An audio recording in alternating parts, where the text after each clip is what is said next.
एक बार फिर आपका बहुत स्वागत है। नमस्कार, मैं सोनाली और आप देख रहे हैं केकेडी न्यूज। 3 बजे की 3 बड़ी खबरों का वक्त हो चला है। जी हां, आपको बता दें, पहली खबर मथुरा से है, जहां 22 जनवरी को अयोध्या में श्री राम प्राण प्रतिष्ठा को लेकर सारे देश तैयारियां जोरों पर हैं। वहीं कोसी कला में भी प्राण प्रतिष्ठा वाले दिन अन्य प्रकार के भव्य आकर्षण कार्यक्रम आयोजित किए जा रहे हैं। इसी संदर्भ में कैबिनेट मंत्री चौधरी लक्ष्मी नारायण ने इन कार्यक्रम की तैयारियों का जायजा लिया है और इसके साथ ही जानकारी भी दी है। उन्होंने बताया है कि यात्रा में 2 दर्जन से अधिक सुंदर झांकियां शामिल होकर के श्री राम के जीवन का वर्णन कर उनका गुणगान करेंगी, जिसमें ढोल नगाड़े, आधा दर्जन बैंड बाजे आकर्षण का केंद्र रहेंगे। भजन संध्या और दीपदान का आयोजन किया जाएगा।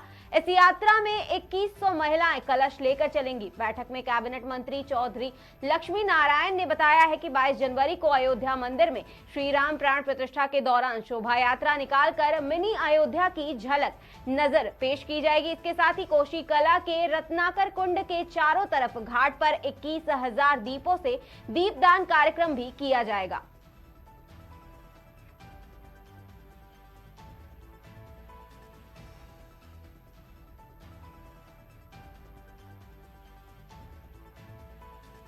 प्राण प्रतिष्ठा के समय छोटी अयोध्या के नाम से कोसी जानी जाएगी।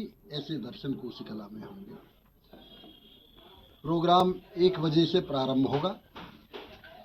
शाम को 5 बजे तक प्रोग्राम चलेगा। इसके बाद भजन संध्या और दीपदान होगा। प्रोग्राम में लगभग कम से कम 50,000 आदमी बाहर का भी आ रहा है। 25 से 30 झांकियां होंगी, 5 बैंड होंगे, 5 डीजे होंगे, 8 मृदंग पार्टी होंगी, 4 नगाड़ा पार्टी होंगी। समस्त चौराहों पर नगाड़ा पार्टी अलग होंगी। 2 LED चौराहों पे लगाई जाएंगी बड़ी बड़ी। 4 अखाड़े होंगे। शंख ध्वनि करते हुए 21 ब्राह्मण और गुरुकुल के बच्चे शंख ध्वनि करते हुए चलेंगे। यहाँ लगभग 70 विद्यालयों से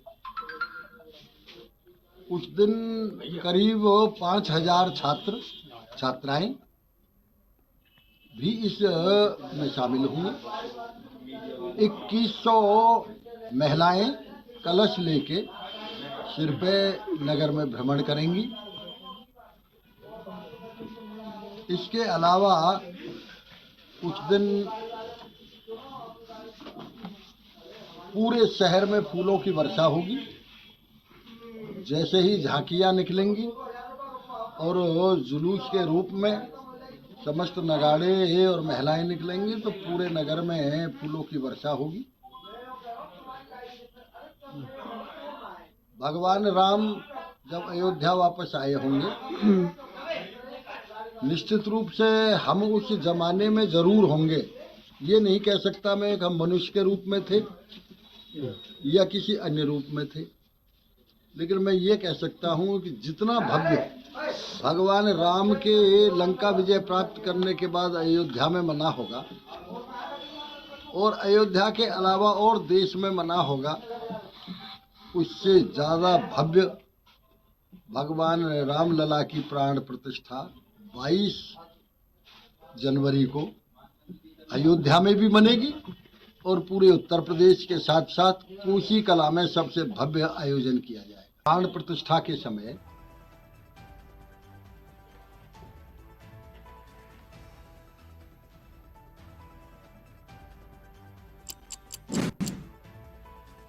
दूसरी खबर में प्राण प्रतिष्ठा की तैयारियों से पूरा देश खुश है। जी हां, आपको बता दें, जिसके लिए बहुत से लोगों को निमंत्रण दिया गया है।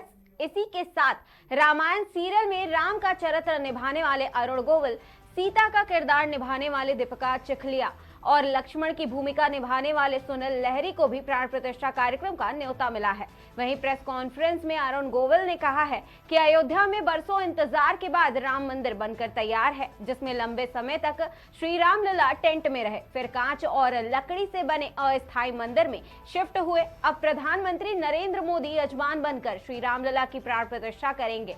इस अनुष्ठान के लिए जानी मानी हस्तियों समेत 6000 से ज्यादा लोगों को निमंत्रण भेजा गया है। रामायण सीरियल में राम का चरित्र निभाने वाले अरुण गोविल, सीता का किरदार निभाने वाले दीपिका चिखलिया और लक्ष्मण की भूमिका निभाने वाले सुनील लहरी को भी प्राण प्रतिष्ठा कार्यक्रम का न्योता दिया गया है। इस मौके पर टीवी के राम सीता यानी कि अरुण गोविल और दीपिका चिखलिया से खास बातचीत की गई है। इस दौरान अरुण गोविल ने रामायण सीरियल का ऑफर मिलने से लेकर के लोगों के उनको साक्षात भगवान मानने के अनुभव को शेयर किया है। अब 22 जनवरी को भगवान श्री राम अपनी भव्यता और दिव्यता के साथ मंदिर में विराजमान होने जा रहे हैं। प्रधानमंत्री नरेंद्र मोदी यजमान बनकर श्री राम लला की प्राण प्रतिष्ठा करेंगे।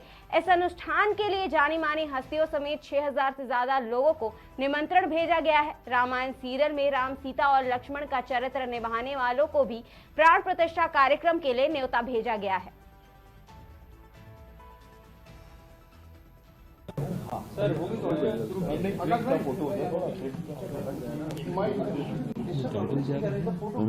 प्रिंट फोटो लीजिए, मेरे राम आए हैं, हमारे राम आए। मंदिर के निर्माण के बाद भी मुझे नहीं लगता कि ज्यादा परिवर्तन होगा, क्योंकि राम लल्ला की प्रतिष्ठा कर रहे हैं। साक्षात जो मर्यादा पुरुषोत्तम राम की प्रतिष्ठा वहां पे नहीं लगा रहे हैं।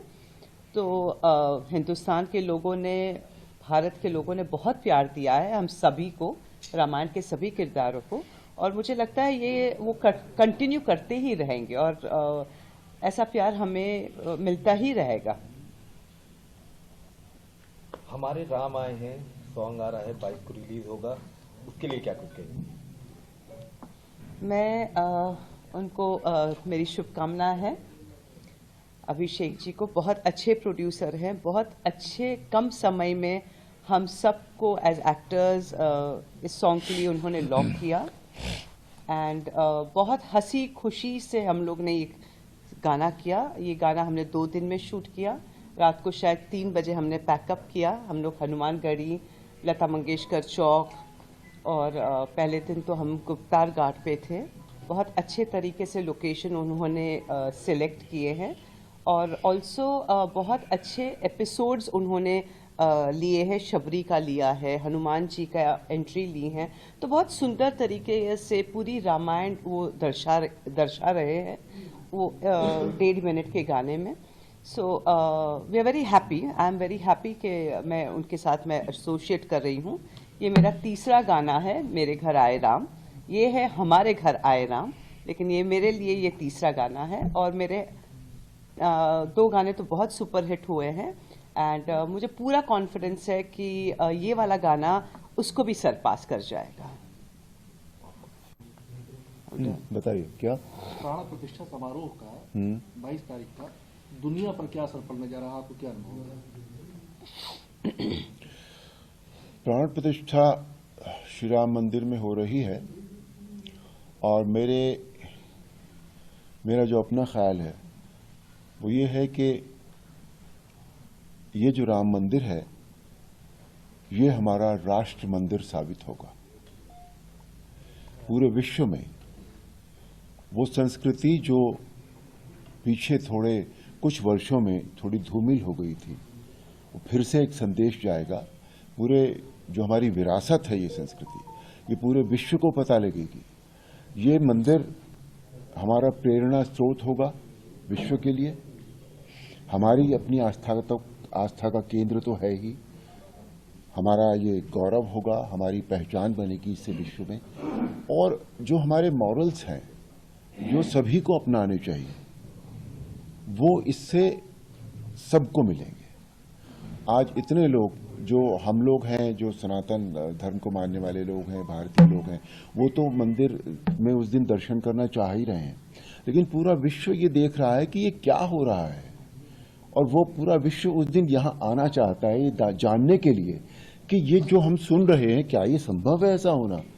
आज जो ऊर्जा है एक इतनी पॉजिटिव ऊर्जा है हम सब के बीच में, वही शायद विश्व के और देशों को भी लुभा रही है यहाँ आने के लिए कि हम देखें तो राम मंदिर जो है वो पूरे विश्व के लिए एक प्रेरणा स्रोत बनेगा। अच्छा, क्या आप चाहते हैं कि काशी और मथुरा का भी विवाद इसी तरह सुलझे या? देखिए, वो विवाद जो है वो थोड़ा सा उसे हम बाद में बात करें।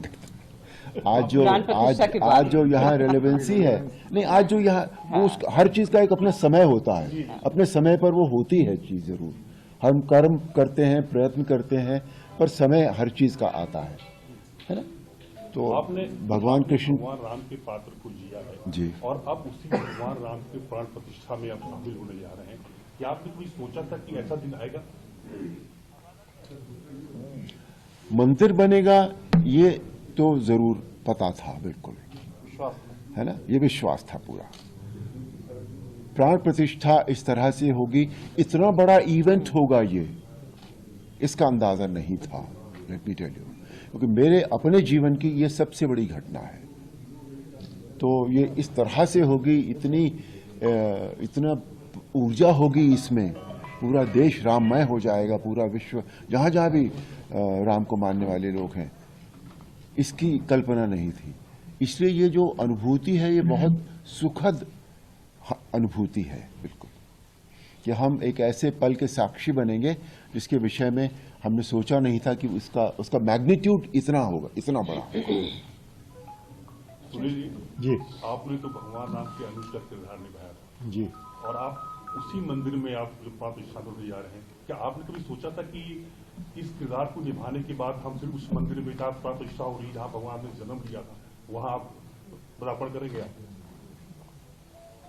नहीं, बिल्कुल नहीं सोचा था इस तरह का। पर ये सौभाग्यशाली मैं आपको समझता हूँ कि इस तरह का मुझे इस प्राण प्रतिष्ठा में आने का मौका मिल रहा है, और बहुत कुछ जो मैं नहीं जानता था उसको जानने का भी मुझे अवसर मिल रहा है। और जो मैं समझता हूँ कि ये प्राण प्रतिष्ठा है या जो माहौल बना हुआ है इस समय, बहुत धार्मिक है, बहुत सकारात्मक है, और ये विश्व को बहुत सकारात्मक भावना देगा, और डेफिनेटली वो सकारात्मकता जो है वो विश्व में उत्पन्न होगी, इससे इसकी एनर्जी इतनी ज़्यादा है। कुछ लोग ऐसे हैं इस देश में जो राम को नकारते आ रहे हैं, क्या उनके बारे में कुछ बोलेंगे आप? वो नादान है, बेवकूफ़ है, मैं ये कहूँगा। उन्हें असल में राम क्या है उसका नॉलेज नहीं है। देखिए, हर आदमी को जब तक वो डीपली पढ़ेगा नहीं, जानेगा नहीं, उसको समझ ही नहीं सकता है। क्योंकि जब हमें भी नहीं मालूम था, बचपन में हमने जो रामायण थोड़ी बहुत जानी थी, पढ़ी थी, उतना ही नॉलेज था, उस हिसाब से हमें ज़्यादा नहीं था, तो इतना हमें लगता नहीं था कि राम क्या है, राम कितने डीप हैं। वो एक हर तरीके से परफेक्ट है। मर्यादा पुरुषोत्तम जब उनको एक उपाधि दी गई है, क्या कहा जाता है उनको, तो उसका मतलब है कि हर तरीके की मर्यादाओं का वो को निभाते हैं। और रामायण हमें ये सिखाती भी है कि हमें मर्यादा में कैसे रहना चाहिए, और ये शिक्षा उन्हें नहीं मालूम है, ये इसका नॉलेज नहीं है, इसलिए वो उस तरह की बेवकूफ़ी कर रहे हैं। अर्जुन जी, एक सवाल है कि जो रामायण आपने जो जिस पे किरदार निभाया था, जो रामायण बनी थी, उसके बाद बहुत सी रामायण बनी, लेकिन वो रामायण जो बनी वो आज तक जो ऐसी रामायण नहीं बनी, क्योंकि विश्वविख्यात रामायण बनी। क्या आपको लगता है कि ऐसी और भी रामायण बननी चाहिए उस तरीके की, जिसको कि लोग मतलब पूरा विश्व फिर से पसंद करें? जो अभी रामायण, जिस रामायण की आप बात करें, जो रामायण हमने की थी वो बहुत पसंद की गई, उसमें कोई कमी थी? नहीं। उस तरह की तो फिर आप क्यों चाहते? उस तरह की से मतलब नहीं है। ये एक चीज यहाँ रखी हुई है तो अपने आप में पूरी है ना। कोई जरूरी नहीं है कि दूसरी चीज तब लाई जाती है जब या तो उससे अच्छी बने या उससे कम बने। उसके बराबर की चीज तो दूसरी चीज का कोई अर्थ ही नहीं है, बिल्कुल भी, है ना। और बाकी तो भविष्य की बात पता नहीं भाई, राम जी क्या चाहेंगे, क्या उन्होंने सोचा होगा, क्या डेस्टिन्ड है, वो नहीं पता मुझे। पर जब एक रामायण है तो अभी तो दूसरी की आवश्यकता नहीं लगती मुझे कोई भी। नहीं, उसके बाद बहुत सी बनी है, तमाम रामायण आई, लेकिन उस तरह की नहीं बनी। आपको लगता है कि बननी चाहिए कि नहीं, ये प्रश्न। मैं वही कह रहा हूं, जब वो है ऑलरेडी तो दूसरी की आवश्यकता क्या है? जब वो अपने आप में कोई चीज पूरी है, संपूर्ण है, तो क्यों दूसरी बनाई जाए? Thank you. और जिस दिन किसी को लगेगा तो वो बनाएगा, फिर से कोशिश करेगा कोई। अब कोशिश में कितनी कामयाबी मिलती है वो तो राम जी जाने, वो व्यक्ति जाने। तरुण जी, इस समय देखा जा रहा है कि इन्वेस्टर्स में भी भगवान श्री राम के प्रति धुन सुनने का जैसे पहले ट्रेंड होता था, आज का ट्रेंड लग रहा है। तो अब इन्वेस्टर्स के लिए क्या कहना चाहेंगे इन फ्यूचरली, क्योंकि वो लोग वेस्टर्न की तरफ बढ़ रहे थे, वहीं फिर से रामायण काल को उन्होंने समझा है। मैंने थोड़ी देर पहले भी कहा था कि हम अपनी संस्कृति से थोड़ा थोड़ा दूर होने लगे थे, लेकिन अब वो माहौल फिर से बना है। तो अब वो ये जो माहौल बना है ये यहाँ it's come here to stay, ये रहेगा, ऐसे ही रहेगा। क्योंकि आज हमेशा ये होता है कि जो आगे जो झंडा लेकर चलते हैं, जो मशाल लेकर चलते हैं, वो यंग लोग होते हैं। और आज का जो यूथ है वो इस समय इतना उसका जो वो इतना रामायण के साथ जुड़ गया है। क्योंकि आज मैं देखता हूं कि जब भी मैं कहीं जाता हूं या मैं कहीं ट्रैवल करता हूं तो सबसे ज्यादा जो मिलने वाले लोग होते हैं वो यूथ होता है। तो अगर यूथ ने इस बात को समझ लिया है, यूथ अट्रैक्ट हो गया है उस तरफ, तो फिर ये बहुत दूर तक जाएगी।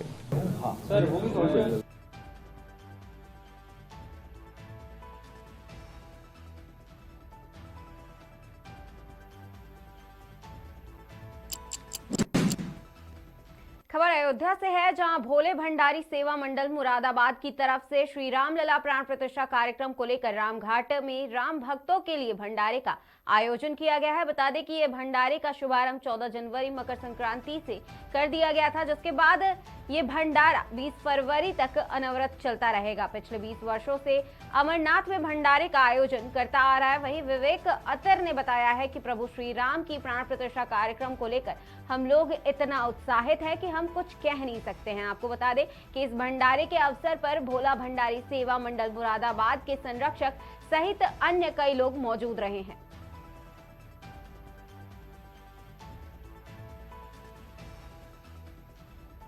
धाम में और राम का विराजमान होना पूरे हिंदुस्तान के लिए, भारतवर्ष के लिए, संपूर्ण विश्व के लिए एक परम सौभाग्य का, आनंद का विषय है। इस राम जी के उत्सव में मुरादाबाद वासियों का भी कुछ योगदान हो, इसके निमित्त गत माह मैं यहाँ आया था, तो माननीय महासचिव, हमारे नेता, हमारे संरक्षक चंपत जी ने और राजेंद्र सिंह पंकज जी ने अनुरोध किया कि अयोध्या धाम में प्रसाद वितरण का कार्यक्रम किया जाए। तो इसके निमित्त हमने तत्काल सहमति व्यक्त करते हुए, चूंकि हम लोग पिछले 16 वर्षों से अमरनाथ जी में भंडारा लगाते हैं, तो हम पूरी एक बड़ी टीम है, तो ये अनुभव के आधार पे हमने सर्वप्रथम अयोध्या में जो ये भंडारा स्टार्ट हुआ है वो हमारा हुआ है। जो पिछले 20 वर्षों से अमरनाथ जी पे रेल पटरी पे भंडारे की सेवा करता चला आ रहा है, उन्हीं को मौका मिला अयोध्या में भंडारा लगाने का। तो ये भंडारा हमें परमिशन मिली 14 जनवरी से, मकर संक्रांति के दिन से यहाँ पे लगाने की। तो 14 जनवरी से ये 20 फरवरी तक भंडारा इस जगह पे चलाने की अनुमति है। तो भगवान ने चाहा तो इतने दिन जरूर चलेगा। ये भंडारा क्यों आप लोग कर रहे हैं? इसका मेन मोटो जो है, मेन मोटो जितने दर्शनार्थी आएंगे उन्हें अगर इधर उधर कहीं खाने के लिए नहीं मिले तो प्रसाद जरूर मिलना चाहिए। कोई भी यात्री भूखा ना रहे, जिस रास्ते पे वो चले उसे कुछ ना कुछ भोजन जरूर प्राप्त हो। प्रभु श्री राम की कृपा रही तो ये भंडारा दिन रात चलेगा। और